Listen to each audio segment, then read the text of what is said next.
And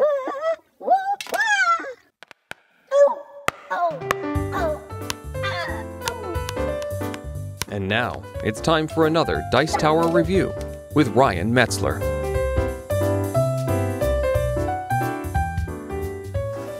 Hey everyone, it's Ryan Metzler here, and today we're going to take a look at a party game? I don't really know. It's more of a, well, we'll get to that. We're going to take a look at Concept by Repost Games. Now this is essentially a board game version of Pictionary or of charades, but with using icons on a board rather than using acting or drawing. This game is going to play at a minimum, I think it's a minimum of 3 players. I guess it calls it 4, but you could probably play it with 3. And it's going to play up to 12 plus. It doesn't really matter. I think the more the better in this case, but you're going to be trying to describe things that are on cards by placing pawns and cubes out onto a board and hoping that your opponents will be able to guess it from that information. And let me tell you, when you first start, they just simply won't be able to. But as you go on, I think you have to have the right group and you'll figure it out. But real quick, before we get too much into it, let's just open up the box. We'll see what you get inside of it and kind of try and explain how the game's going to go. It's more of an abstract feeling than it is really a game, but after we've done that, we will come back and I will give you my opinions on this at the end. So here you can see the components for Concept. Now, as I said, this is kind of a Pictionary / charades board game kind of thing. And each one of these symbols on the board has a meaning. For example, this could mean it's a quote, or this could mean it's an idea. You have, it's of the arts, or it's in a movie. It's about multiple people, or a man or a woman. Over here you have hot, or day, or night, or fire, or water. Different shapes over here, colors along this side, all types of different symbols. And they provide you a nice little guide with supposedly most of the things that these different symbols could mean.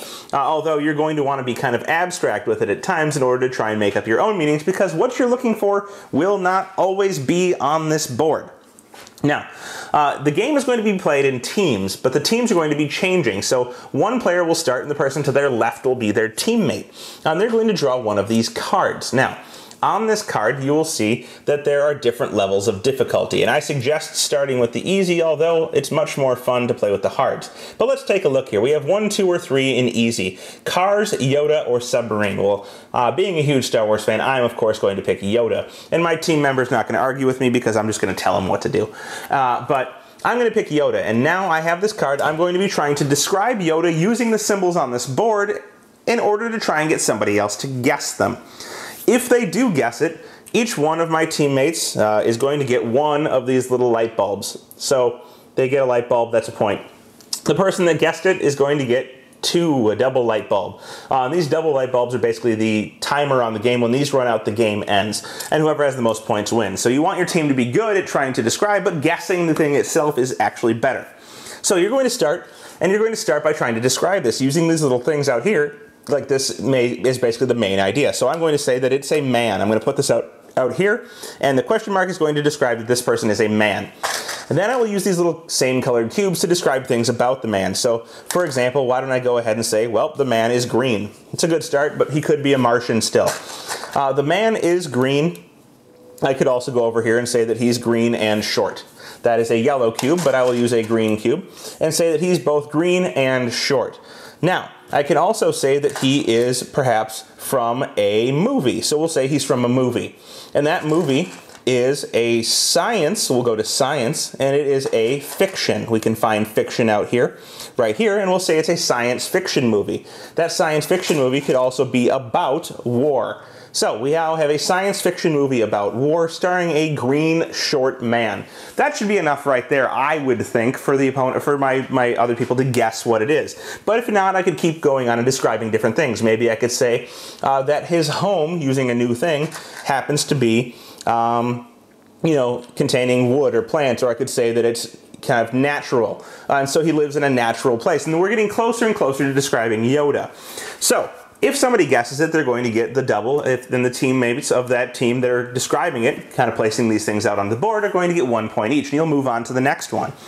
It gets a little bit more interesting when you try and do some of the other things, like as alike as two peas in a pod. Now you're going to have a massively different, experience trying to describe this. You're no longer describing a person, you're describing a quotation. So maybe you're going to start out over here and you'll say that it's a quotation. And then you're going to go and try and find a way to make, a comparison between two things, saying that it's as alike, and then you're going to try and get to P by going maybe with a vegetable that's green and small and round, and whatever the case may be, you're trying to lead them to this answer as quickly as possible. I find it's probably best if you put a timer on it, because if you don't, you're just going to keep going and going and going and going, and nobody's ever going to guess it. So essentially, you're just trying to best use these symbols out on the board to get your idea across. And whoever best does so with their teammates and is most creative and has people able to guess what they have described using this board is going to win the game, if you can really call it that.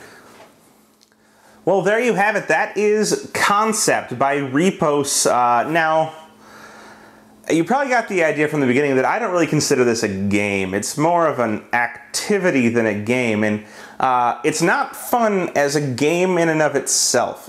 We tried playing it with the rules of having teams and going around the table and having the kind of semi-arbitrary point scoring thing, and it just wasn't fun. Matter of fact, we kind of just stopped. But when you play it as an activity, or when you have it, out as an activity, and you're just trying to get people to guess the things, and it goes from one person who can't do it to hand it off to the next person, maybe they can. It's all about just, trying to get or find a way where you can get that information across using the symbols that are available. And sometimes there's just not a symbol for you want, so you have to get creative with it.